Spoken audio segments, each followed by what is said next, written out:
Pessoal, muito boa tarde, bem-vindo a mais um Master PI, um podcaster Master PI. Hoje eu estou tendo o prazer de receber a Gabriela Payne Zerbini e o Euler Costa, super profissionais da área de propriedade intelectual.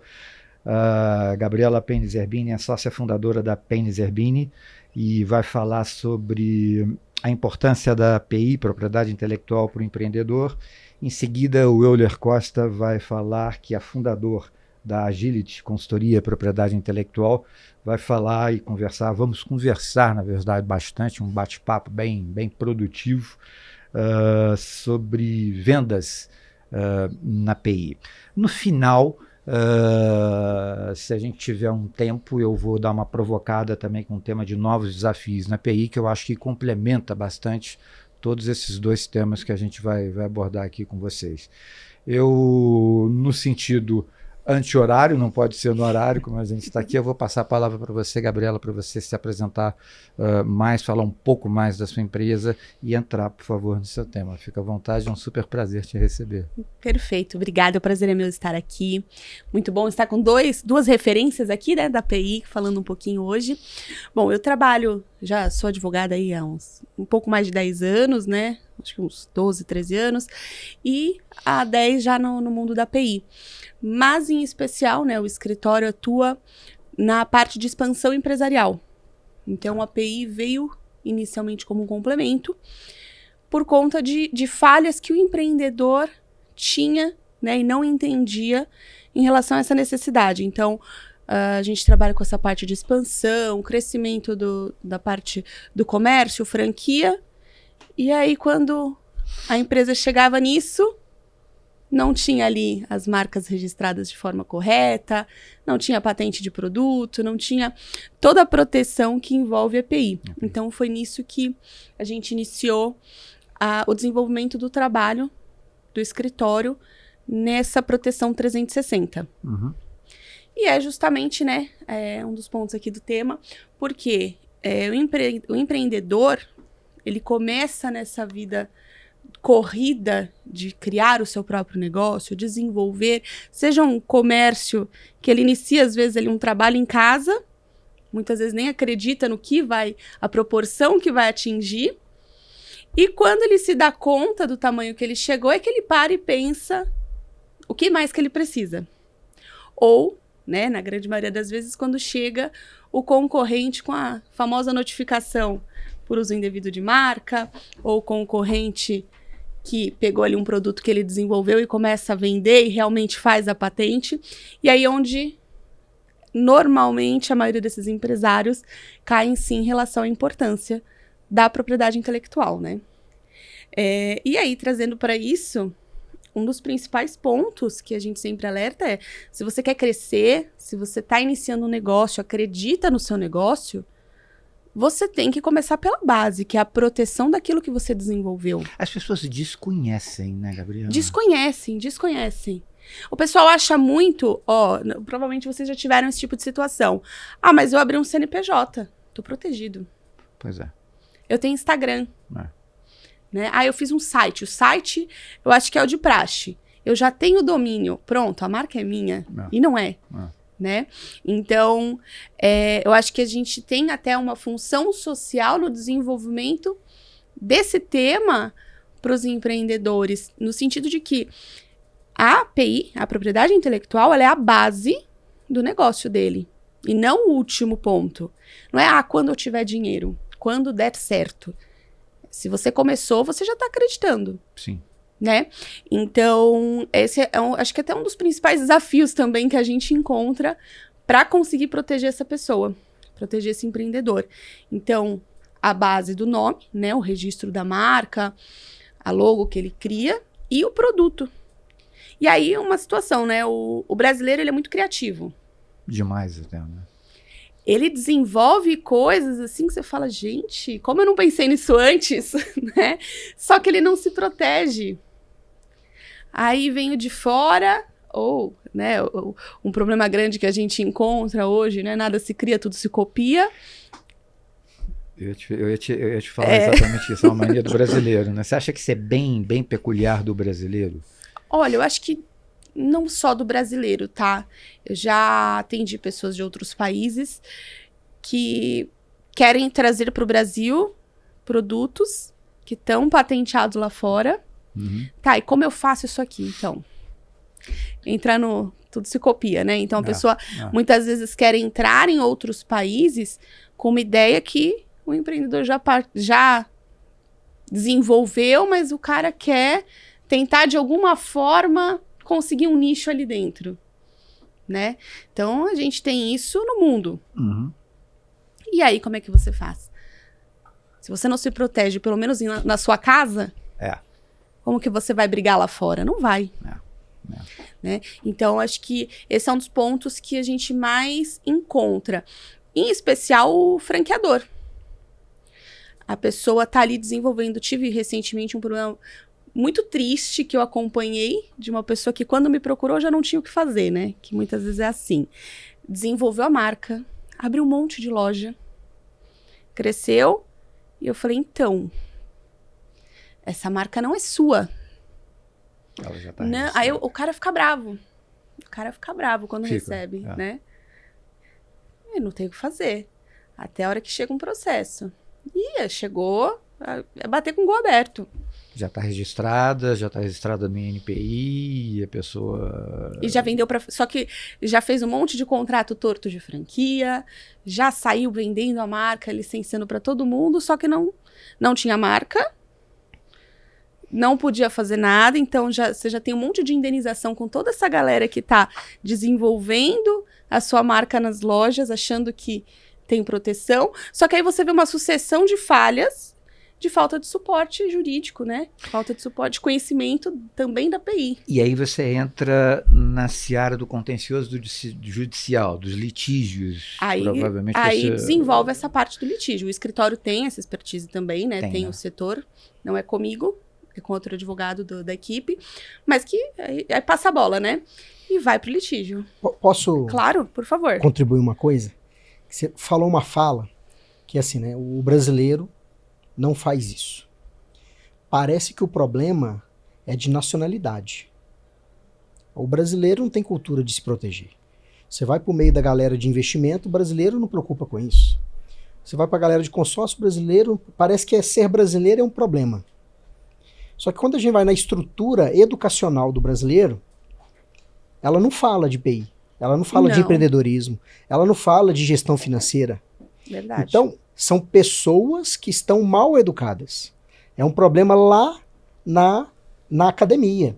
Se a gente pegar ali todos os profissionais base de apoio ao empreendedor, principais, advogado, contador e profissionais de marketing. Sim. O cara vai abrir uma empresa, ele contrata esses 3. Sim. Certo? Nenhum desses aprendeu PI, tal como ela é, na faculdade. Nenhum desses tem os seus conselhos regionais que exige que eles tenham conhecimento técnico de PI. E o pior, advogado. Se você me permite, advogado não tem base. As faculdades abordam de uma maneira muito simples. Muito simples. Quando você abordam a propriedade intelectual. Quando aborda. Não tem uma matéria na faculdade sobre isso. Exato. A gente descobre quando sai ou quando já trabalha com isso no meio. Você vê nos dedos, assim. Em algumas faculdades, dentro da matéria de direito empresarial, é citado propriedade intelectual. Sim. Ou seja, o BO ficou no colo de quem? Entende? Exato. Não tem um nome de profissional. Se eu for lá fora, perguntar à minha avó aonde que eu abro um CNPJ, ela sabe que é um contador. Exato. Parece que é um conhecimento popular. Exato. Sim. Agora, propriedade intelectual. Qual o profissional que faz propriedade intelectual? Ninguém sabe responder. Então, assim, eu entendo, obviamente é uma realidade do brasileiro, mas o problema não é uma nacionalidade, né? O culpado é o MEC, que não coloca isso nas estruturas curriculares, sabe? Na carreira pedagógica. Exatamente. No currículo ali dos cursos que já existem. Então, eu percebi muito isso já há muito tempo. E que a gente tem quando fala o brasileiro, né, parece que o problema é ser a nacionalidade da pessoa, né? Na verdade, é a educação que a gente recebe lá de fora. E aí nós não temos. A escola de PI que veio dar esse apoio. Verdade. E até complementando nisso, acredito que você também sente muito isso na hora de vender. Sim. Por quê? Porque o cara, ele chega, ele te compara com um profissional que às vezes caiu de paraquedas ali, leu meia dúzia de formulários e acha que sabe PI. Exatamente. Acha que sabe tudo. E aí ele coloca ali a preço de banana de qualquer jeito, o cliente acha que qualquer um que fizer tudo igual e não entende a quantidade de conhecimento e de informação que você precisa para prestar esse serviço, né? Exatamente. Acredito que nisso você também deve sofrer bastante. Pode falar. O meu caso, assim, eu comecei no NPI, né? Aos 19 anos de idade eu entrei no NPI. E um cara, eu vou até mandar o link desse podcast, eu vou citar o nome dele, que é um dos líderes e chefes que eu mais admiro, que eu tive na minha vida, chama Rafael Jardim. Era um cara novo, mas tinha um posicionamento profissional, uma inteligência, ele tinha mania de ler. A mulher dele brigava com ele tanto que ele lia. Então, um cara extremamente inteligente, extremamente humano. E o dia que a gente entrou lá no NPI, entrou eu mais 5. Na hora do primeiro treinamento ele falou assim, isso foi lá em 2009, hoje tem escola de PI, mas na época ele falou assim, o que vocês vão aprender aqui dentro, ninguém ensina lá fora. Não, eu lembro direitinho, ele é de Franca, aí tem aquele sotaque mais cantado, eu lembro direitinho ele falando isso, e na hora veio na minha cabeça, isso aqui é bom demais, ou não presta pra nada. Porque se ninguém ensina lá fora, não presta pra nada ou é bom demais. Né? E obviamente a gente virou a chave pro bom demais. Mas, de novo, ninguém ensina. Se ninguém ensina, ninguém aprende. Se ninguém aprende, ninguém manda o empresário fazer. É verdade. É verdade. Bem colocado. E aí a PI ficou no colo de quem? O NPI ficou no colo de quem? Parece que a única autarquia que não saiu do Rio e foi pra Brasília, ficou no Rio isolada. O MEC não lembrou que ela existia e deixou. E ficou por isso mesmo. Sim. Fato. Essa questão do empreendedorismo, eu vou fazer uma colocação do lado, porque o teu tema é a importância do empreendedorismo na propriedade intelectual. Sim. Né? Agora, para você empreender na propriedade intelectual, você tem que ter essa competência também. Né? Claro. Eu falo muito isso porque, enquanto consultor, atendendo a escritórios de propriedade intelectual, eu coloco muita e falo muito de competências. Né? Então, uma das competências fundamentais para você estruturar o seu escritório, o seu negócio de PI, é você ter essa competência do empreendedorismo. Né? Sim. É fundamental ter isso, né, Sim, Gabriela? é mesmo. Mas assim, da mesma forma, achar profissional qualificado nessa área, o cara é muito caro, né? Que é uma situação que a gente já até conversou, ou você treina. Então, assim, lá no meu escritório, por exemplo, eu opto pelo treinamento. Então, eu pego uma pessoa ali do zero e vai passando pelas etapas, vai para a escola de PI, faz que aquilo ali é uma mão beijada, né? A gente, quando começou, não tinha. Não. Eu ia caçando livro, era na unha. Agora, você tem ali, pô, um monte de aula gravada, tudo lindo, de mão beijada, o cara assiste, pronto. Então, eu gosto de treinar, até porque muitos profissionais vêm com vício já de outros lugares, cada um segue cultura diferente. Então, isso é um problema. Mas eu, conversando até com outros colegas, eu vejo que a opção de treinar em casa, muitas vezes tem sido a melhor opção. Lógico, existem situações e situações. Sim. Mas para criar uma estrutura e fidelizar, eu entendo que, por uma questão de direcionamento, cultura, tratamento do seu cliente, né, treinando em casa, você já consegue ter tudo isso mais organizado. Fato. Eu não sei como que você segue, mas... Sempre fiz isso. Sempre fiz isso. Todo meu time é contratado dentro ali de uma possibilidade de parceria. Aí eu mostro o quanto que a API foi bom para mim, né? Foi um ramo interessante que mudou a chave da minha vida. E aí eu ganho eles. E a turma que não ficou foi turma que não comprou a ideia da API. E então, assim, também desde o zero, no dia zero, eu já estava com gente treinando pessoas para começar.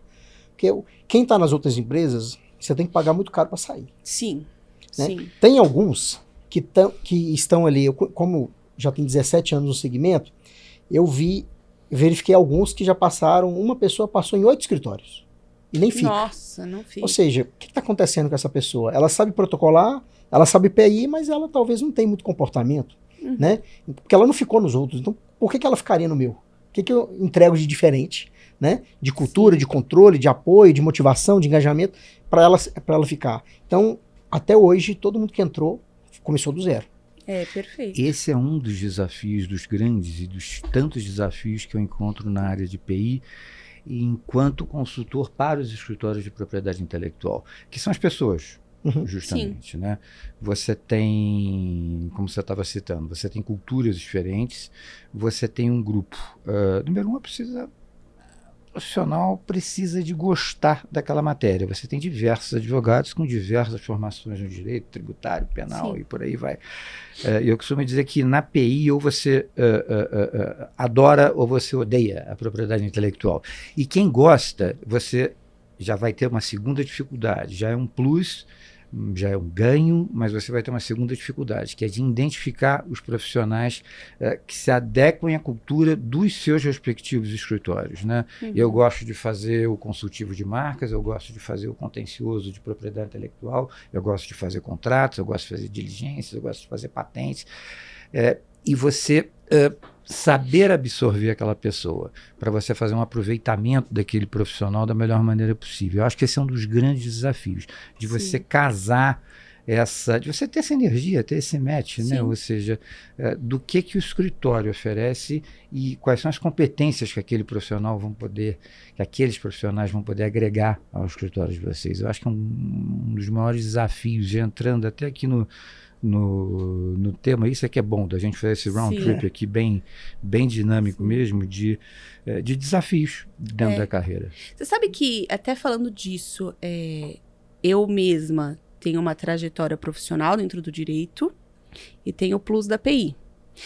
E eu levei isso, transpassei isso para a minha equipe, onde eu falei, olha, gente, é o seguinte, você é de tal área, mas existe esse universo. Quer seguir? Quer entender? E o pessoal adorou, né? Tanto que, assim, de alguns anos pra cá, a gente cresceu muito dentro da PI por conta disso, porque, assim, você tem muito profissional ruim. Você tem muita gente que se mete ali lugar, né? em qualquer lugar. Só que pelo fato de você não ter um controle em torno disso, e qualquer um pode se meter em PI, não tendo uma qualificação específica, tem muita gente que acha que é oba-oba, né? Então, como que você se diferencia desse mercado? Eu acho que isso, para mim, é um dos principais desafios, né? Então, por isso que eu gosto de complementar e colocar ali dentro de um atendimento 360 para aquele foco de cliente. E também na questão do treinamento interno. É você conscientizar aquela equipe que você escolheu, aquele pessoal que está com você, sobre o que é, o porquê que ele está fazendo aquilo. Ele não está vendendo uma marca apenas. Não, ele está seguindo com o sonho de um cliente. Ele está desenvolvendo algo que aquele cliente sonhou, pensou, estruturou, que ele quer seguir com aquilo. Então você tem que dar uma atenção, não só vai lá e faz, sei lá, coloca 35 que é de praxe, coloca ou qualquer outra classe, se não der, tá ocupado, vai na 35. Não é isso. É falar, olha, não vai dar. Ou então, vai dar, mas você precisa disso, disso e disso. De tal e tal forma. Sabe? É realmente colocar uma qualidade, um desenvolvimento, inclusive com o acréscimo de outras áreas do direito, para conseguir que o cliente seja bem atendido e veja valor no seu serviço, né? Eu concordo. Eu acho que uma das maiores dificuldades hoje, e eu como atuo como headhunter dentro da nossa consultoria, uma das maiores dificuldades que eu tenho é de achar o profissional que a Gabriela precisa para exercer aquela determinada atividade, que o Euler precisa para também exercer aquela atividade. Porque é preciso você identificar competências nesses profissionais para você ter a certeza, ou quase a certeza, porque a certeza a gente só vai ter na prática a partir do momento que ele começa a desenvolver o trabalho dele, né?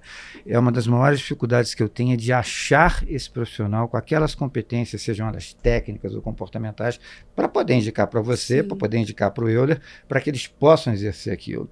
Porque você vai colocar um advogado um caso muito simples aqui que ocorre com bastante frequência nos escritórios de PI. Uma pessoa que está fazendo a parte consultiva, mas na verdade ele gosta de fazer litígio.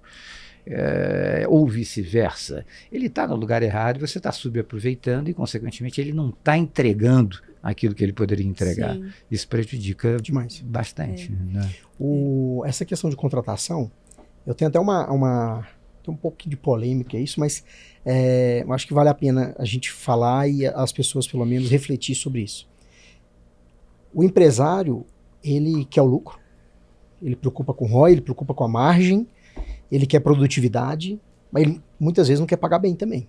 Verdade. Né? Já aconteceu de processo, minha empresa tem 12 anos, então nesses 12 anos eu sempre contratei pessoas para me ajudar, tá? Em algumas situações. Quando a gente foi finalizar o nosso licenciamento, a gente contratou alguém de franquia e por aí vai. Mas já teve 2, 3 consultores que passaram lá e falou, você paga uma comissão muito alta para o seu vendedor, vai diminuir sua margem. Vai te apertar. Pô, sim, eu já sabia. Mas eu tenho um vendedor lá que está 11 anos comigo, um que está 10, um que está 8 anos comigo. E aí? Por que ele não quer sair? Porque ele sabe que a margem que tem comigo, nenhum outro escritório vai entregar. E não só isso, né? Eu já ouvi isso também, que eu pago um percentual, até numa mentoria que eu participei, falou, Gabi, você paga alto, não é isso que se paga, é bem menos. Aí eu falei, tá, mas entra nessa questão de, às vezes você não consegue dar um piso tão alto, mas você consegue dar uma margem maior. Exato. O que chama, dar uma incentivada. E também o ambiente. Sim.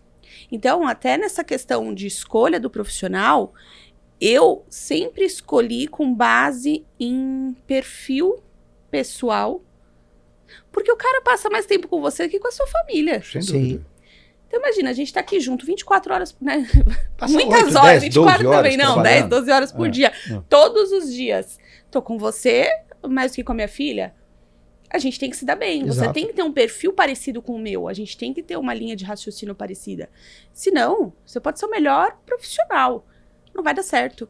Então, eu prefiro alguém que tenha um perfil parecido, né? Que tenha ali... que tenha uma sociabilização boa comigo e com o resto da equipe, Sim. do que o cara que sabe tudo, mas ninguém suporta. Verdade. E aí você treina. Porque treinar tá linda. É obrigação do gestor. É obrigação do dono da empresa. Você tem que passar aquilo, porque cada lugar segue uma linha, né? Então, particularmente, eu acho que o ambiente e o pessoal vale mais, porque o treinar, você treina quem quer aprender. Eu não tenho a menor dúvida disso. Né? Vocês concordam comigo? O cliente hoje ele quer qualidade, preço e assertividade. Né? Rapidez, celeridade. Vocês concordam com isso? Concordo. Sim. Concordo. E para isso a gente depende de quem? De pessoas, né? Das pessoas que vão estar trabalhando com a gente. Por isso que essa identificação desse profissional certo, que tenham aquelas competências, que falem a língua que você quer que fale no seu escritório, que você quer que fale no seu escritório, é um processo difícil. É um processo difícil. E como você está falando, até porque as pessoas vão ficar a maior parte do tempo, eu imagino que vocês usem o trabalho híbrido também, não sei, a grande maioria eu dos ligo 100% presencial. Eu também, 100% presencial. 100% presencial? 100%. Olha só, que bacana, gostaria de explorar um pouquinho isso. Como vocês lidam com isso, com a aceitação? É bacana? É uma maior produtividade? Vocês visualizam uma maior produtividade no trabalho 100% presencial? Marcelo, o home office veio na pandemia, né? Isso. No dia que Belo Horizonte liberou os escritórios abrirem, eu chamei o time todo. Eu nem fechei. Ah, não, eu cumpri o... eu cumpri. Não dava. Mas assim, e aí funcionou, beleza, no home office a coisa ficou legal, a gente cresceu no meio da pandemia, mas quando liberou hoje, a partir de amanhã pode, no outro dia tava todo mundo. E sabe o que eu ouvi da turma? Não tava aguentando mais ficar em casa. Mas nesse ponto, assim, é que na época, a gente cresceu muito também depois, né, essa transição de pandemia, alguns clientes que eu atendia que já eram da área de tecnologia explodiram. Então, automaticamente, a gente acompanhou ali, cresceu um pouco mais com eles. Então, o escritório era bem menor, né, nós éramos poucas pessoas, então a gente ficou um tempo, depois meu marido, que é meu sócio, falou, não dá, não tem condições, vou pro escritório, quem quiser ir vai. E foi. Entendeu? Então, assim, não tem como. O pessoal também não aguentava ficar em casa. E não só isso. Quem está com a gente hoje... esse assunto já foi trazido por até uma profissional que já não está mais no escritório. Como, eu quero home office. Então, se você quer home office, você vai para outro lugar. Então, aqui é assim. É essa pergunta que eu ia colocar para vocês. Vocês não têm nos processos seletivos de vocês dificuldades? Tem. Imagina. Mas, gente, olha só. O brasileiro, voltando na questão do brasileiro, né?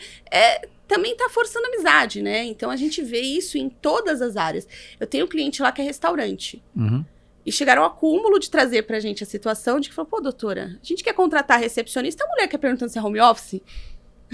Sim, você vai mandar ali. O cozinheiro home office, não dá. Entendeu? E ao mesmo tempo, você tem aquele pessoal que não aguenta mais ficar em casa.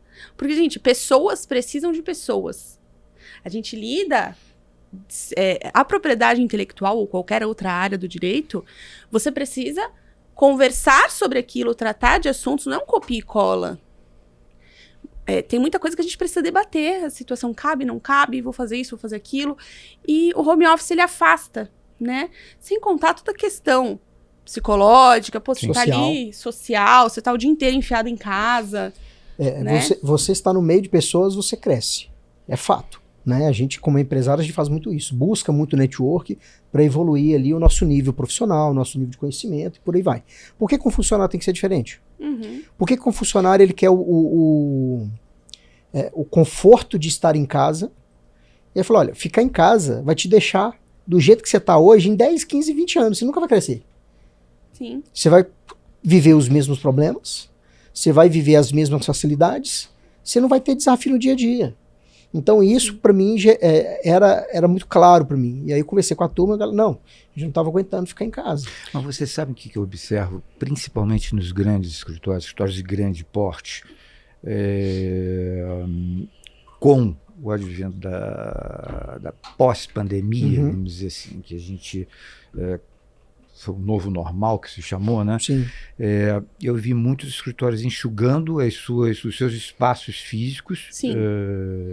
Uma falsa economia, né? Limitando, inclusive visando uma economia.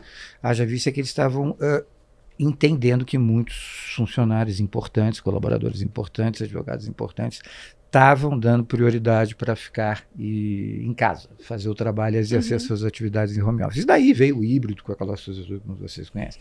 Mas houve, por parte de escritórios de grande porte, uma redução física dos seus espaços para poder comportar justamente essa flexibilidade. Ou seja, nessa hibridez vamos trabalhar uma equipe vindo 2 ou 3 vezes por semana, outra equipe, porque o contato ele é fundamental. Ele é muito importante. Não adianta você, é muito importante. Eu já entreguei planos de carreira durante a pandemia 100% home office.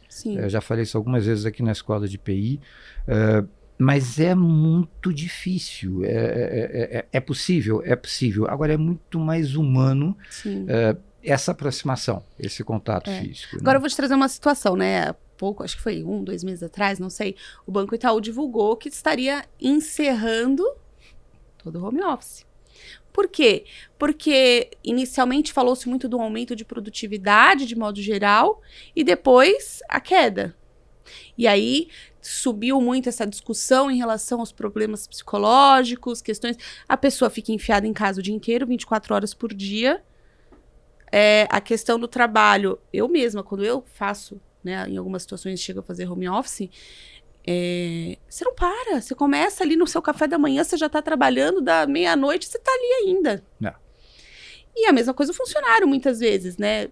Tanto pelo excesso quanto pela falta. Não está ninguém me vendo, deixa aqui ligado. Pra você ter ideia, eu acompanhei, teve pós o problema de 1.000 funcionários do Itaú, o que aconteceu? Algumas outras empresas que eu tenho relacionamento, e vários funcionários, uma estrutura, setores totalmente home office, alguns híbridos, mas vários 100% home office, eles começaram, opa, peraí, então não é hora trabalhada, é hora logada no sistema.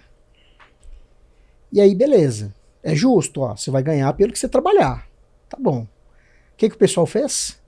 Você tem um USB que você compra por R$70 na Amazon, coloca no seu computador, que ele fica mexendo a setinha. Olha, E o sistema fica logado. que beleza. Fica assim, ele dá uma tremidinha a cada segundo. Treme, treme, treme, treme. E fica ali, rodando a hora trabalhada. Que coisa impressionante. Loucura. É. Loucura. É isso. Agora, eu tenho uma empresa pequena, não tenho 100, 200 funcionários. Não tem isso, mas imagina uma empresa que tem 200, 300 funcionários, 1000 funcionários. Pessoal perdendo 2, 3 horas por dia no mousezinho, no USB de R$70. Pois é. Quanto de hora de produção que essa pessoa não perde no ano? Verdade. E não só isso, sabe que até puxando para essa questão, meu escritório também é considerado um escritório pequeno, né? Apesar de a gente estar mais de 10 anos aí, eles consideram pelo tamanho, a quantidade de funcionário, né? E não pelo tamanho de serviço. E nesse pós-pandemia, eu recebi muitos clientes que eram de escritórios realmente grandes em São Paulo, porque os caras estavam fazendo cada meleca ali, cada coisa que você fala, não é possível que isso foi feito por um advogado. Você te deram informação errada ali. Sim. Não é possível. E assim, não é 1, 2 casos, são realmente vários, porque eu entendo que entra muito nessa questão de cada um tá na sua casa, faz o que quer. É isso que eu te perguntar. O que Você você não reputa tem isso? Isso uma é falta de conhecimento ou é pelo fato da pessoa Eu não estar acho que consciente? assim, volto a dizer, no direito você precisa sempre ter um debate em torno de várias situações delicadas, várias situações de desenvolvimento do cliente. Então você tá em casa, você faz o que quer, você tá às vezes ali na preguiça, vai no copia e cola, vai no Google, no IA da vida. Você não tá nem aí pro que você tá fazendo. Você só tá cumprindo tabela. Você tá no escritório, você tem o seu gestor, tem seu chefe ali de equipe que tá olhando, tá vendo o que você tá fazendo, tá conversando, tá participando daquele seu atendimento ao cliente, daquela sua entrega. Porque hoje, o que eu vejo, inclusive, em um desses escritórios que eu sei exatamente como funciona, cada um na sua casa. A ideia é que cada gestor, teoricamente, deveria fiscalizar e corrigir, ninguém fiscaliza nada, porque, você tá na sua casa, eu tô na minha, tá tudo bem, só manda. E aí é que vem o trabalho ruim. E aí que chega o problema do cliente, o cliente vai procurar o outro que realmente está a postos para resolver. Então, eu acho que isso é um dos problemas. Ou seja, você reputa que um dos definidores de qualidade de entrega de trabalho está no diferencial da pessoa estar presencialmente no trabalho? Olha, da minha experiência, do que eu vivo, sim. eu entendo que sim. Entendo. Então, todas essas situações que vieram de escritórios para o meu, a maioria deles era híbrido ou home office. Home office. Então, do meu entendimento, acho que isso pesou bastante. Entendo. Tá? Do que eu acompanhei ali nessa comparação de serviço. Entendo. É que assim, entra muito também na questão da cultura. Então tem... Sim. Né? Então, A cultura, se você pensar na cultura no quesito de vendas, que eu acho que a gente já pode talvez voltar pro assunto, né? Pra gente, senão nós vamos ficar aqui contra o sistema home office, o pessoal vai bater na gente, quem é a favor. Não é? Mas já falando de cultura, de presença e de vendas, o vendedor solitário, ele tem que ter muito engajamento. Ele tem que ter muita disciplina. Ele tem que ter muita conta para pagar para ele produzir 10 horas por dia, 8 horas por dia. Como é que é vender em PI? Isso que é legal, né? Porque existe no mercado algumas empresas de setores técnicos, escritórios de advocacia, contadores. Eu já ouvi um contador falando, eu não sou vendedor do meu negócio. Né?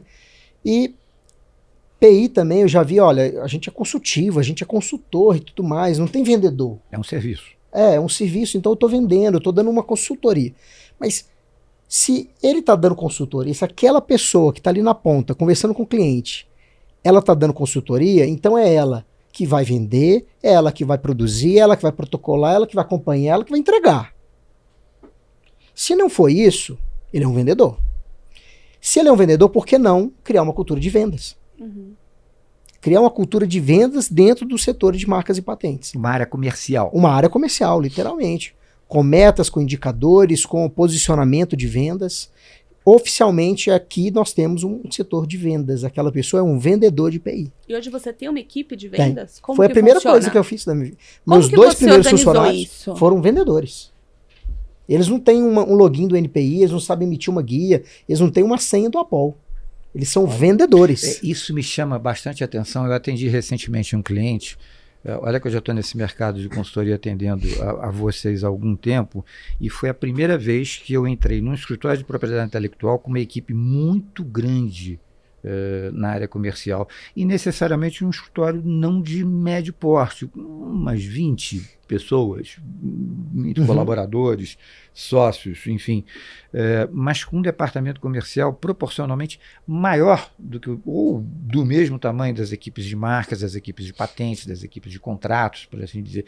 E aquilo me despertou atenção. E eu fui desenvolver um plano de carreira para esse escritório e me deparei com o desafio de me desenvolver um plano de carreira para uma área que eu nunca havia desenvolvido, que é a área comercial, e precisei de entender o que era aquilo, o que é um SDR, o que é um BDR, o que é um closer, o que é um pós-venda. Claro que a gente tinha uma noção, enfim, muito superficial, mas foi a primeira vez que eu me deparei com isso. Interessante você estar... Eu abri sozinho, né? Abri o negócio sozinho em 2013. Agosto de 2014 entrou a primeira pessoa para trabalhar comigo como vendedor. Tá lá até hoje. Vendedor. E aí você colocou o quê? Alguém da área jurídica? Como que você fez essa seleção? Fui pegando do zero. A pessoa não tinha nada a ver. Treinou, ensinou PI para ele poder vender aquele serviço. A pessoa para vender PI, ela precisa saber o que é o NPI, como é que funciona o processo de registro, qual que é a urgência de se fazer aquele registro, né? Qual que é a urgência do cliente comprar aquele serviço, né? Quanto custa? Eu preciso saber o preço para comprar e por que fazer comigo e não com você. É isso que é preciso saber. Se você comprar, por exemplo, se você for comprar um carro zero, o vendedor te mostra todos os benefícios do carro zero. Você andou 30 dias, travou o motor, o vendedor não sabe nada. Então o que a gente fez? Empoderou a estrutura comercial com o time técnico de apoio. Pois é isso que eu ia te falar, porque você deve ter, você tem a galera da área comercial, da área de vendas, você tem, vamos lá, os assistentes, que a gente chama de paralegais também, né, que é um pessoal mais técnico, mais consistente em informação técnica na área de propriedade intelectual, até chegar naturalmente em vocês, os advogados e sócios principais da empresa. Mas começa a venda dessa forma, pelo... Não, as vendas do escritório hoje, 90% é feita assim. Bacana. Tem um vendedor, agora meu time administrativo vai te mandar a documentação, o time técnico vai te mandar o protocolo, prazos e publicações. Mas até, sabe que é um ponto que eu sempre questiono para os outros colegas, né? Você, nessa fase de venda, fornece aquela pesquisa prévia?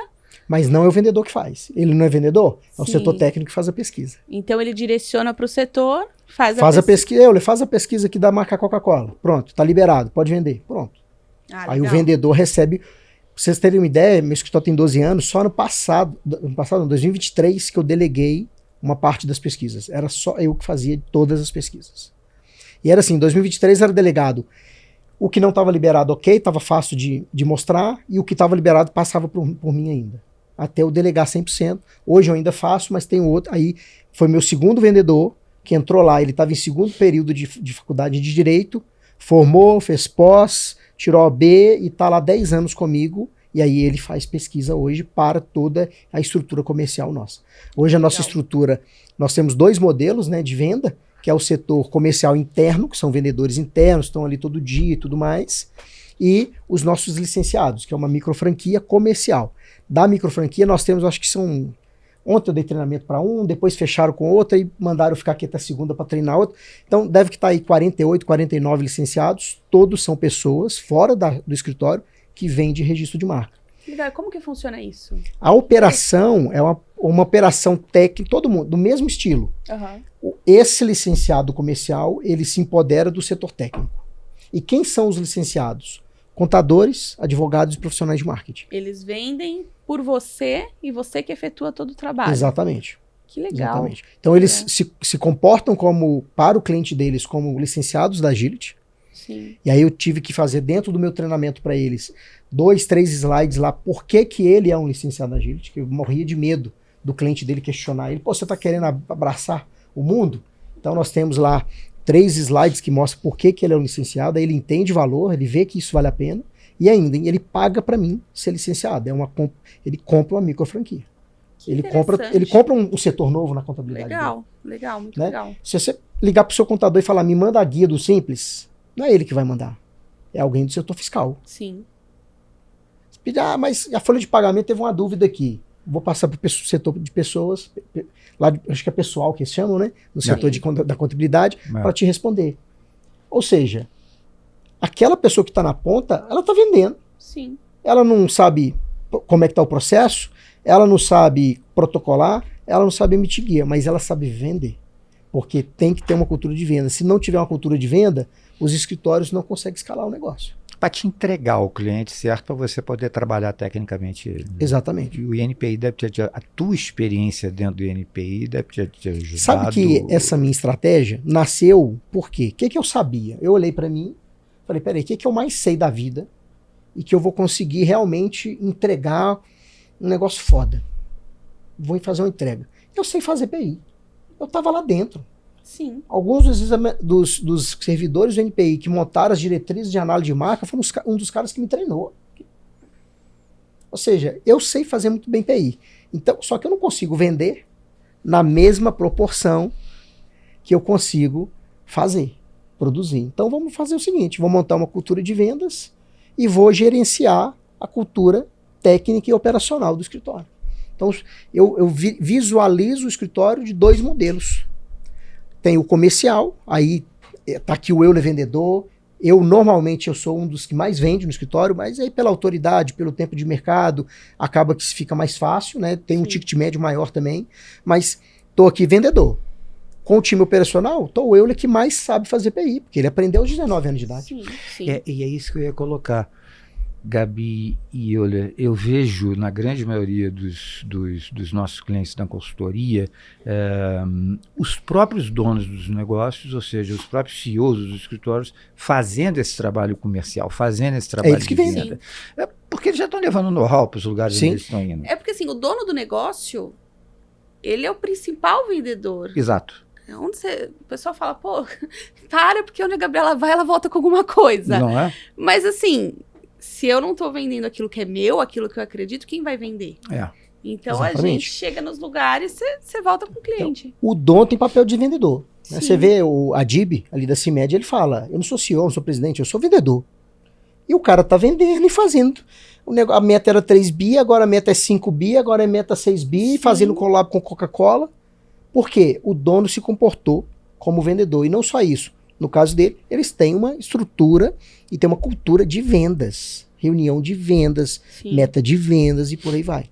Né? Então, assim, só ficar na mão do dono para vender, ele vai ter dificuldade. Vai ter eu acho que isso é um dos principais, até se você puder abordar um pouquinho disso, que eu vejo que é um dos principais pontos de todo empreendedor, né, de modo geral, mas dos escritórios também de PI, porque assim, enquanto dono a gente vende, a gente faz, a gente acaba andando por todos os setores da empresa. À medida em que a empresa vai crescendo, a gente vai se afastando. Sim. E vai escolhendo onde fica, vai colocando o pessoal de confiança. Agora, vendas, o pessoal, eu vejo muito aquela questão de, onde eu vou? Vou no patrocinado, vou na indicação, vou no tráfego de influência. Cada um fala de um jeito, mas o que você enxerga disso hoje? Porque eu vejo que o tráfego pago deu uma caída. Caída ali. O tráfego pago, ele está sendo da seguinte forma. Alguns concorrentes nossos, eles estão colocando muita grana no tráfego pago. Então está subindo muita régua de link e por aí vai. Então está difícil. Tem uma outra dificuldade que aí não é somente no nosso setor. Muita gente oferecendo milagres através do Fique Milionário, através do tráfego pago. Sim. Só que ele entende de ferramenta do Ads, do Meta Ads, do Google Ads. Ele não entende de PI, ele não entende de propriedade intelectual. Então, existe essa dificuldade, porque o cara, para fazer tráfego pago, ele precisa saber do produto. Ele precisa entender do produto, e o nosso produto é muito específico. Se o cara falar que, vou fazer tráfego pago de contabilidade, a minha contabilidade é foda, eu sei o que é contabilidade porque eu compro. Às vezes o cara do tráfego pago nem registrou a marca dele. Então ele não sabe a importância, ele não sabe como é que funciona, né? Então, é um desafio. Quais desafios? O cara não conhece do produto, E ainda algumas concorrências que acharam a veia certa estão colocando, subindo a régua cada vez mais. Já vi histórias aí de empresas colocando 100 mil, 200 mil reais por mês no tráfego pago. E aí eu acredito que mais da metade dos escritórios de propriedade intelectual não consegue colocar 50 no tráfego pago, né, 50 mil. É uma das coisas que eu mais admiro, assim, uma das competências que eu mais admiro dentro na área de vocês, tendo essa oportunidade de fazer consultoria para alguns escritórios, é essa capacidade do business development, né? Ou seja, da prospecção, né? De você ir a eventos de propriedade intelectual, seja no Brasil, seja no exterior, e você captar de fato, né? Ou seja, você trazer os seus clientes, a prospecção. Por isso que eu digo, eu me acostumei, por isso que eu vejo essa... Eu não vejo mais isso como novidade, ou seja, de se ter um departamento comercial dentro dos escritórios de PI. Você não é a primeira pessoa que me fala a respeito. Eu acabei de citar um exemplo de um cliente que eu atendi que tinha também, já tem, aliás, bem desenvolvida essa área comercial dentro, mas em 98% dos casos que eu vivenciava até então, era dos próprios donos, enfim, dos seus associados, daquelas pessoas competentes, independente de não serem donos dos escritórios, mas com competência para se fazerem representar, aí já enaltecendo uma outra competência muito forte, que é da representatividade, além do empreendedorismo, né? De poderem ir, não, me manda para o tal congresso que eu não vou para fazer, eu não vou para tomar chopp, eu não vou para fazer happy hour, eu vou para prospectar. Sim, eu vou ficar lá participando do evento inteiro, eu vou atrás da Brenda, eu vou atrás da Gabriela, eu vou atrás de não sei quem e vou trazer ela para ser cliente do meu escritório. Sobre essa questão de vendas, tem um detalhe bem interessante lá no escritório, que eu faço parte dos grupos do BNI. Né? Eu também. A gente usa, né, o network como uma ferramenta importante para a gente. E aí, eu criei dentro do meu escritório você cria cultura, mas você tem os conceitos norteadores da sua cultura. E nenhuma dos conceitos norteadores da cultura é que todos vendem. Sim. Todos vendem. Sim. Eu tive, sei lá, 4 meses... Todos representam seus escritórios, né? 4, 5 meses atrás, uma menina que era responsável por fazer protocolo e mandar a carta de status do processo. Essa era a função dela. Ela vendeu 2 marcas pro açaí, que ela compra açaí no domingo. Sabe? Isso é ter essa percepção de cultura de venda, sabe? Ela não é do setor de vendas, ela não tem meta de vendas, ela não recebeu treinamento de vendas, mas ela conseguiu, uma menina que estava com a gente ali 1 ano e 4 meses, 1 ano e meio no máximo, ela conseguiu fazer 2 vendas, 2 captações de um açaí que eu nunca ia ver. Eu não gosto de açaí. Eu não ia lá, não ia conhecer a pessoa. E ela vendeu.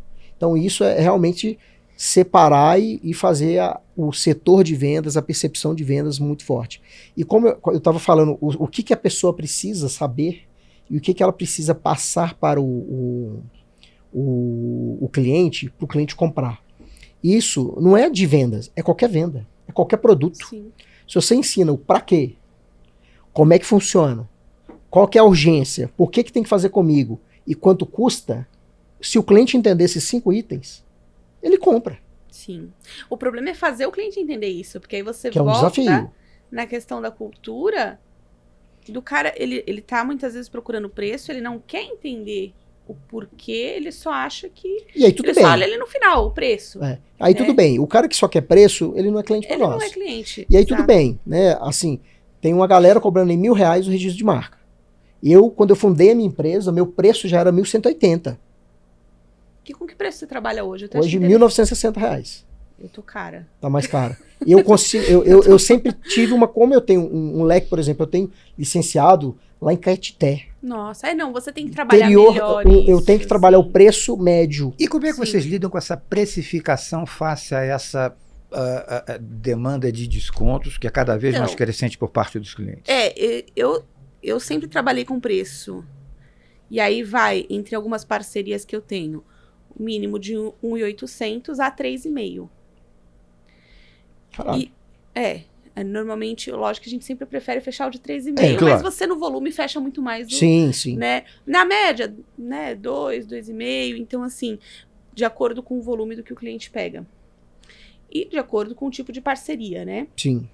Mas, pro meu preço, que eu sei que é um pouco mais puxado, mas é justamente por ser um escritório de advocacia, a gente precisa trabalhar um pouco melhor o valor, entra essa dificuldade de quê? De conseguir colocar aquilo para o cliente, do porquê que ele está pagando aquilo. E aí, eu vou até te fazer um gancho e jogar de volta para o Euler. Como que você está lidando com essa questão do aumento das taxas do INPI? Porque eu senti que o pessoal deu uma retraída boa, né? Taxa do INPI... Deu aquele boom e agora o povo ainda não... Falou, pô, tá muito caro. Taxa do INPI não é um assunto que eu nem trato com o cliente. Não está na minha mão controlar. Não está na mão do cliente controlar. É fato. É fato. Sim. Ficou mais barato para ele, porque antes ele tinha que pagar agora e depois. Sim. Olhando por esse lado, sim. Mas Sim, o cara entendeu? tem que Então, desembolsar assim, de uma vez mas se o cara, mais de 1.000... o empresário quer crescer, ele não tiver R$440 para colocar no negócio dele, não, isso... tá errado. Vocês fracionam pequeno, as né? taxas do INPI? Fracionam? Parcelar elas? É. Não. Não. Eu emito e ela paga. Até por questões contábeis fica melhor. Né? É. Tem uma galera que faz, e cada um tem um modelo. Eu vi lá alguns no grupo lá da Escola de PI. Gente, eu vou colocar o preço completo, cheio, vou jogar uma margem no 440 e vou parcelar de tudo. Beleza. É uma forma. Mas assim, hoje a gente trabalha com alguns clientes pequenos, mas a gente está trabalhando com algum cliente menos pequeno, um pouquinho ali, crescendo, tá no processo de crescimento. Mais de R$1.000 a taxa, sim, né? R$440, 2, 3 registros, R$1.200, não deveria ser um problema para ele proteger o que tem de mais importante, sabe? Sim. Então eu nem trato o assunto assim, o NPI mudou, o preço é esse. O que a gente fez lá no dia? A partir de hoje era 166, agora é 180, ok. Muda na proposta, 180. Acabou, agora é 440. Mudou, 440. É um posicionamento do nosso negócio. E ainda, quando você fala, o problema é falar para o cliente o que ele faz.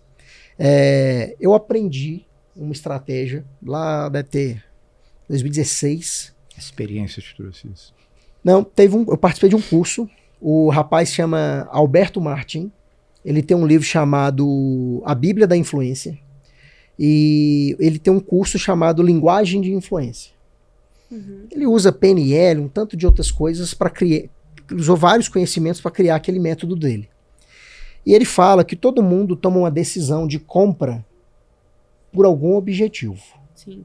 Tem pessoas que compram para mover em prol de um objetivo. E tem pessoas que compram para afastar de um risco. Ou seja, dois perfis. O perfil move e o perfil afasta. O que é o move ou afasta? Quando você está fazendo a franquia para uma pessoa, você acha que ele está preocupado alguém roubar a marca dele?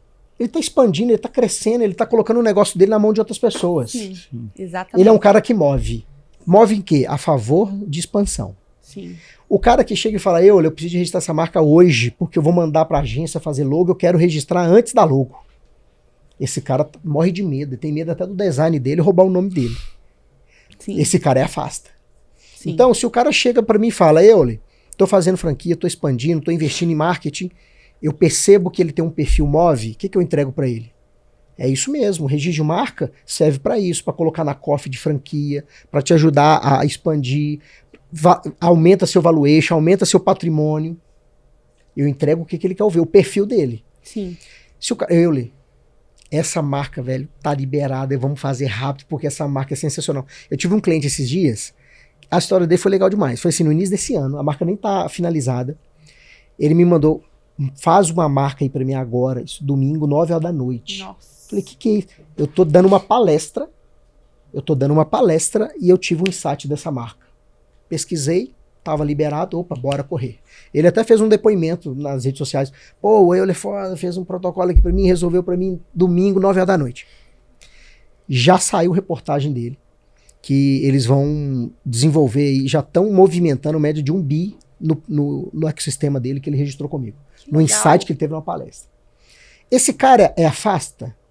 Ele afasta na hora que ele queria registrar a marca no domingo à noite, mas esse cara tá crescendo pra caramba. Então, ele é médio. Eu entrego 2 motivos para ele. Para ninguém roubar e para facilitar o crescimento dele. Sim. Quando o cara move, eu entrego para ele argumentos de registro. Por que registrar uma marca só de mover algum objetivo? Você pode vender, você pode licenciar, agregar valor, aumenta limite no BNDES para um empréstimo, quando sobe no seu balancete de ativos intangíveis. E aí você mostra isso para ele. Agora no outro, que é medroso, que é o afasta, Não, é realmente, ó, semana passada um cliente meu perdeu a marca dele. Falei para registrar, não registrou quando foi tentar registrar. Eu fiz essa pergunta, essa colocação para vocês, porque eu atendo alguns clientes grandes que atendem muitos clientes no exterior, né? E eles falam abertamente para mim, Marcelo, eu preciso desenvolver um planejamento estratégico, porque os chineses, por exemplo, estão chegando e que estão chegando com força total. Eu atendo bastante. Agora, ao mesmo tempo que eles chegam com muitas demandas e com muitas entregas e com muitos pedidos de registros, de patentes, sobretudo, eles chegam com pedidos de solicitações de descontos absurdos, quase que surreais. Que fogem completamente a qualquer protocolo de razoabilidade. É surreal. Por exemplo, eu estou te pedindo um desconto, faz isso aqui por 60% de desconto. E você tem profissionais caríssimos dentro desses escritórios para desenvolver, para fazer um exame daquela patente, por exemplo, que o escritório paga, tem um custo com a Gabriela, com o Euler, com o Marcelo, e ao mesmo tempo tem que conceder e se ver numa encruzilhada. Por isso que eu fiz essa provocação. É difícil. Eu falo porque assim, eu tenho atendido muitos chineses no escritório. Pois é. Só que eu não estou na parte de PI. Justamente por isso. Então, eu converso com o escritório que atende eles na parte de PI, eu faço a parte de expansão e contratos. Tá. Eles estão crescendo absurdamente, estão vindo com força total, mas é muito interessante acompanhar que eles têm essa consciência de que lançou um produto lá fora, vai trazer para cá, antes de chegar eu já estou pedindo patente. Exato. Só que eles querem preço de banana. E estão consultando 30 escritórios ao mesmo tempo. Aí eles vão lá, pegam lá de longe, lá do interior. Uma concorrência, eles vão fazer uma licitação. Eu sei porque assim, é esse o valor que eu pago, você faz? Não. Esse valor tá inviável pro que eu cobro. Mas eu te atendo nessas outras demandas, eu tô de olho aqui no que tá acontecendo. E é uma movimentação absurda, né? Eles estão chegando realmente... Porque lá fora eles têm essa cultura. Eles têm a cultura da proteção, eles têm a cultura do o que é dele, e como entre eles têm uma concorrência muito grande, então ele já chega pensando no outro que ele vai derrubar. Opa, aquele lá tá vendendo. Mas você e vai sabe, pra cima. Pois é, e você sabe o que eu percebo que tem feito a diferença nesses casos, desses pedidos surreais de desconto? Não é somente de chinês, não. Já vem de americanos, já vem de europeus, vem de tudo, mas é que como lá fora eles têm essa política do pagar muito, muito pouco, eles chegam aqui com essa ideia. Até que eles falam, eu já vi verbalizar isso para clientes meus. Escuta, você vai multiplicar isso por 6, você vai multiplicar por 5, porque vocês têm uma relação real, dólar, real, euro. Eles falam assim, faz atacado, doutor, com faz um gap atacado. absurdo. Agora, eu também percebo, por um outro lado, que a qualidade ela se sobressai. Sim. E, por vezes, é um poder de convencimento assim, muito forte, você, através do seu conhecimento, mostrar o seu conhecimento, mostrar a qualidade do que você pode entregar para aquele cliente, e ele vai entender que vai valer a pena pagar esse preço que a Gabriela, vai valer a pena esse preço que o Euler está pedindo, está solicitando de honorários para fazer esse serviço, porque eu sei que eles vão trabalhar de uma forma... Eu percebo isso. Mas o cliente tem que criar essa consciência, né? Tem. Então, muitas vezes, até mesmo para o próprio exemplo do cliente desses chineses, para eu conseguir fincar o pé na parte de contratos e expansão, eles tiveram que quebrar a cara com outros profissionais. Eles tiveram que ter... Em um deles, em especial, ele teve um prejuízo de 1,5 milhão por conta de uma cláusula que um profissional não viu. Não viu. E aí ele veio, ele já tinha feito um trabalho X, achei técnica. caro. Vou continuar com o meu, que é mais barato. Tá bom, faz o que você quiser. Aí liga à noite, então, deu ruim. Não vou abrir amanhã, 8 horas da noite, porque estão fazendo tal... O shopping tá dizendo que eu não posso abrir por causa de tal cláusula. Aí você vai ver, eu falei, então, deixa eu te mostrar uma coisa. Depois que a gente resolveu, né, apagou o incêndio. Tá vendo isso aqui? Você perdeu 1,5 milhão por conta de uma cláusula que não foi vista, que se alguém, um profissional dessa área tivesse analisado, teria visto. Exatamente. Então, vamos dividir isso num ano que você me paga? Não chega nem perto de 1,5 milhão. Poderia ser, né? Não chega. E aí, você cria. E aí, a mesma coisa dentro da API, com outros clientes, com outras situações. Mas muitos desses, em especial os que vêm de fora, eles precisam, ou eles têm já chega com a consciência, ou eles esperam um prejuízo para conseguir desenvolver. Não sei o que você sente dessa parte. E como eu tenho essa cultura do preço médio de mercado, eu sofro menos, sabe? Sim. Eu sofro menos essa pressão para baixar o preço o tempo todo. O lead que vem ali do Ads, ele vai fazer isso, naturalmente. Porque ele já faz isso, em 5 minutos ele pede proposta para 10 pessoas. É verdade. Né? Então ele joga o preço. Mas na maioria do nosso processo, a gente tem qual que é o melhor preço? À vista sem desconto, no Pix. Sim, lógico. Esse é o meu melhor preço. Sempre. Aí o pessoal, não, mas como assim? Fala, você tá perguntando melhor para mim ou melhor para você? Né? Mas assim, quebrar o gelo e mostrar, não, nós temos um preço médio de mercado. Sim. E tá tudo bem. Eu tenho uma pressão menor sobre isso. Nessa linha de grandes desafios da propriedade intelectual, dos escritórios de propriedade intelectual, esse, sem dúvida nenhuma, é um dos grandes desafios. Agora, eu, enquanto um consultor voltado para atender estrategicamente em nível de RH, enfim, em nível mais de suporte de pessoas para os escritórios, eu vejo que hoje um dos diferenciais e um dos desafios dos escritórios é você ter pessoas e o seu negócio multifacetado. Sim. Ou seja, você não se limitar a uma coisa só. Isso é impossível de se fazer sucesso? Não é impossível você fazer sucesso registrando sua marca e sendo um escritório que tão somente registre marcas. Mas eu vejo hoje muito enquanto consultor e dou essa recomendação para os meus clientes. O tanto quanto você puder, naturalmente que com suporte, com conhecimento, com know-how, você multifacetar a tua oferta, ou seja, aqui a gente também faz isso, faz aquilo, faz patentes, faz marcas, faz a parte de life science, faz a parte de farmácia, faz a parte de prosecution, faz a parte de litigation, e da mesma forma que você absorver profissionais, advogados, técnicos de patentes, advogados com, enfim, multifacetados também, sejam nas áreas de consultivas de marcas ou na parte de contencioso, ou na parte de contratos. Eu acho que esse é um dos maiores desafios hoje dos escritórios, é você, inclusive, encontrar no mercado profissionais com esse viés, porque às vezes eu entrego um profissional que a Gabriela ou o Euler me pediu, exatamente dentro daquele perfil. A Gabriela vai me dizer, mas Marcelo, igual a esse eu tenho 10. O que ele tem mais? O que ele tem de mais? Ele tem, vamos lá, ele tem um viés de inteligência artificial aplicada à propriedade intelectual, ele tem um viés de proteção de dados, ele tem um comercial na veia, além de saber muito a propriedade intelectual.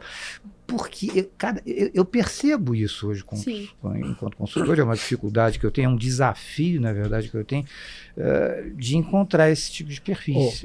Porque é muito fácil encontrar um Euler, encontrar uma Gabriela, mas pedir que eles tenham algo a mais, esse vem sendo um grande desafio e que eu percebo que vem sendo exigido cada vez mais. Cada vez mais. A pessoa tem que ter vontade, né? A pessoa tem que ter vontade.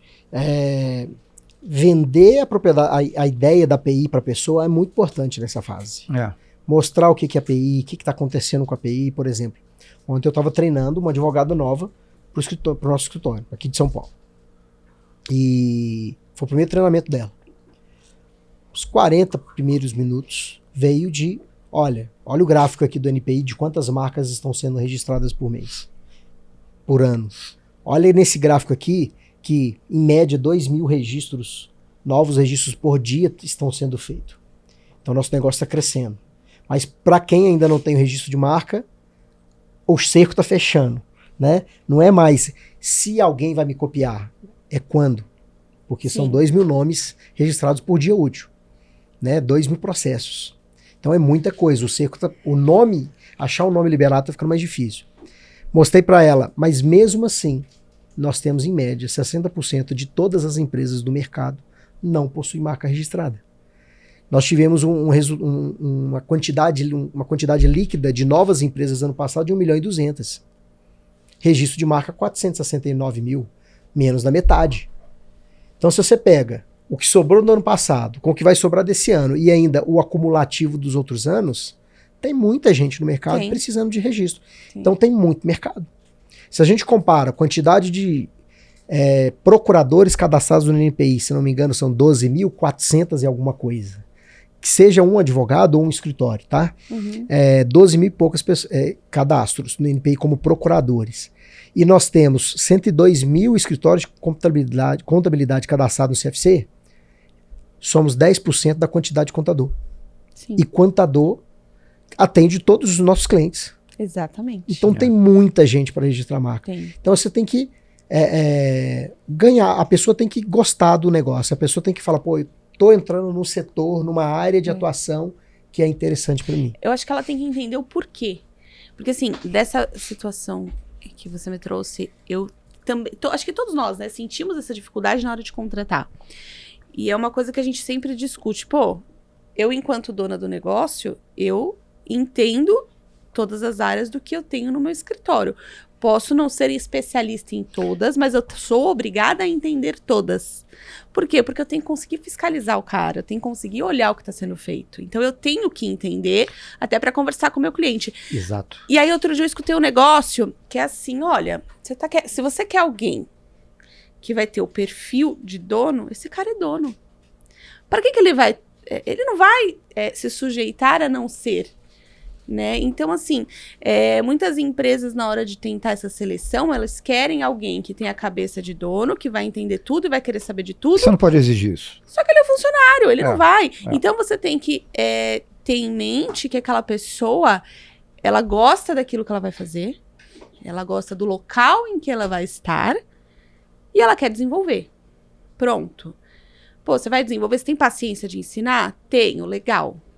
Ah, não tenho, eu quero alguém pronto. Sobe um pouquinho o ticket. Sim. E aí você vai procurando em alguém que já está trabalhando, muitas das vezes, né? Exatamente. Essa é uma competência, aliás, muito exigida, mas que eu recomendo muito cuidado. Ownership, o olhar de dono, né? Tem muita gente que não tem e não é obrigado a ter. Você não é obrigado se ele tivesse, ele ia ser dono. Exato. Se ele tivesse, ele seria dono. Exato. Né? Mas ele tem outras coisas. Ele é um cara Sim. bom de mesa, ele é um cara bom de peticionamento, ele é um cara que vai entregar para você. Saber identificar os pontos certos para serem encaixados nas áreas corretas. Agora, alguém que, por exemplo, da área de vendas ou que não necessariamente seja da área de vendas, mas que também tem que vender, o cara tem que gostar de dinheiro. Aí entra numa polêmica, eu penso, acha que é feio falar que gosta de dinheiro. Não é feio. Entendeu? O pessoal acha, pesa muito às vezes quando fala, gosta de dinheiro, nossa, que horror. Não, pô, você vai ganhar comissão, você tem que gostar de dinheiro. Se você for aquela pessoa que, não, eu gosto de um muito obrigado, você não vai vender. É isso que eu costumo falar. Por exemplo, quando eu estou desenvolvendo um plano de carreira, você tem a carreira em W, eu falo muito isso nas aulas aqui da escola de PI. O que é a diferença de uma e outra? Você ter os dois skills, né? Você ser muito bom de mesa, um advogado tecnicamente muito bom, mas você não tem aquele viés de venda. Né? Outra coisa, você tem os dois. Você tem aquelas duas competências reunidas em você só. É o profissional ideal. Mas aí você é o dono. Não vai encontrar. É o perfil aí do é o dono. É o dono. É o perfil de dono. Mas muitas vezes você tem que ser seu dono. Você é um sócio, é um cara que naturalmente vai crescer dentro da sua empresa, vai crescer dentro daquele plano de carreira e, obviamente, que o escritório vai aproveitar aquele cara e um dia ele vai ser o dono. O sócio principal, um sócio de capital dentro daquele escritório. Mas isso é muito curioso. Essas exigências, às vezes, que se fazem, mas você não vai vender. Não sou e é muito... É necessário a pessoa... É uma linha muito tênue.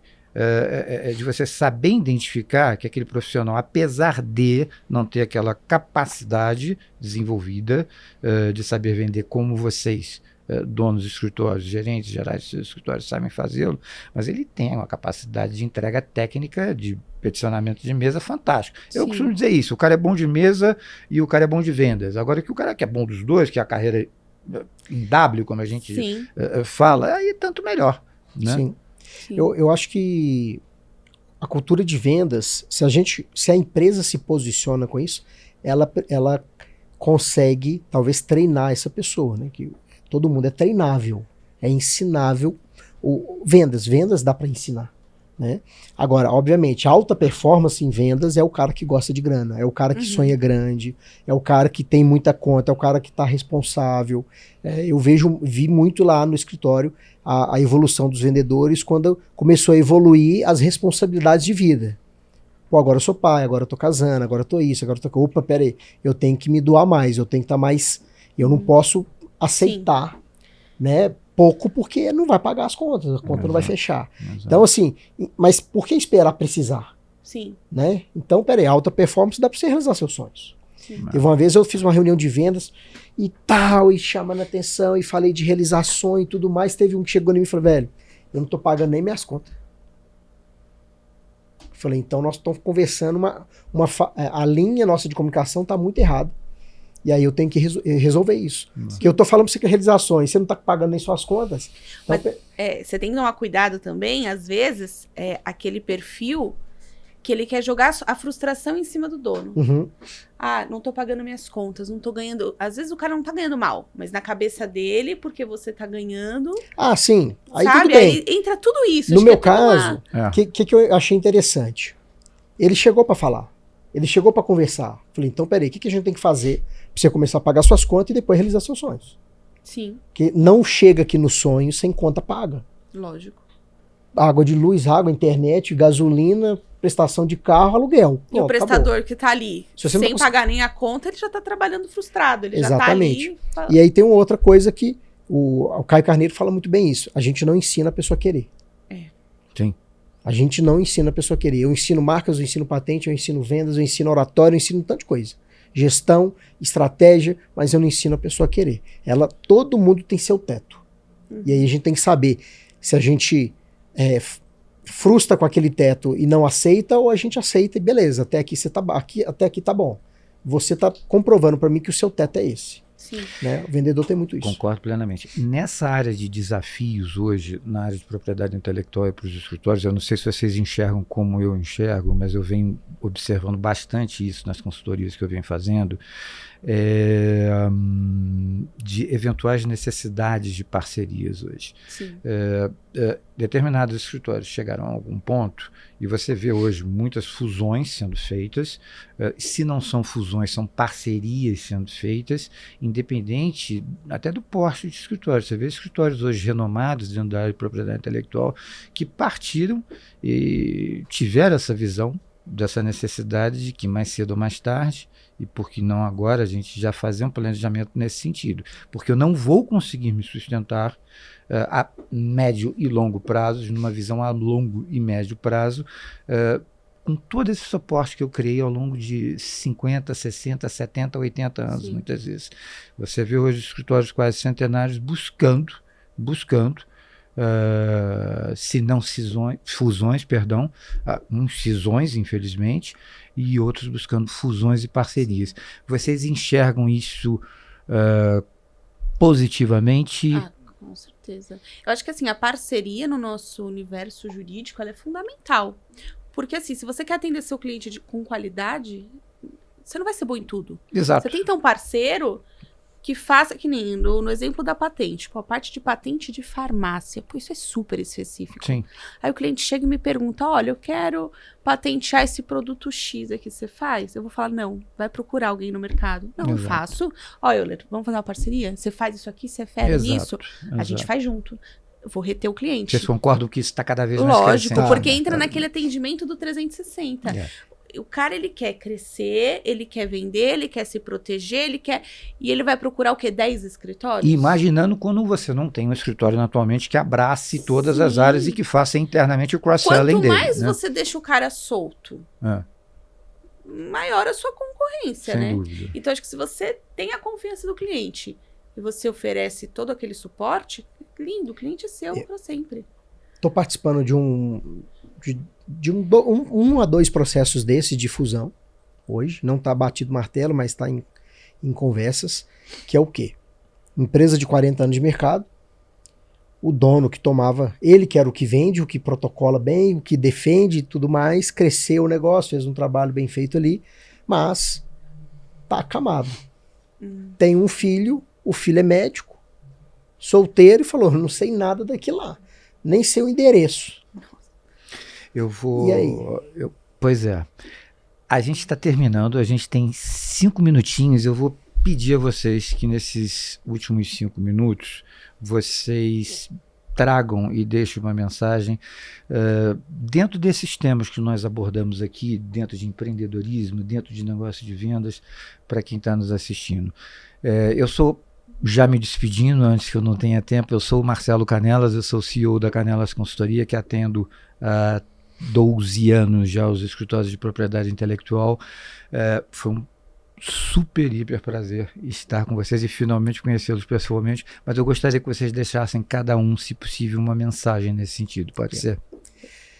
Se você não tem uma cultura de vendas, se você não tem um setor de vendas, se você não preocupa, se assunto de vendas não é a pauta semanal, você está perdendo dinheiro e você está caminhando para quebrar. Venda, porque o seu cliente precisa de comprar de você, mas saiba vender. Perfeito.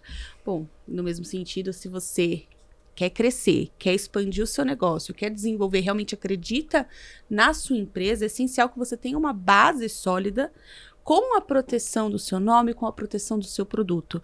Então, esse não é o ponto final, se der certo ou se vender. É a sua base inicial, para quando der certo, você já estar preparado e pronto para o mercado.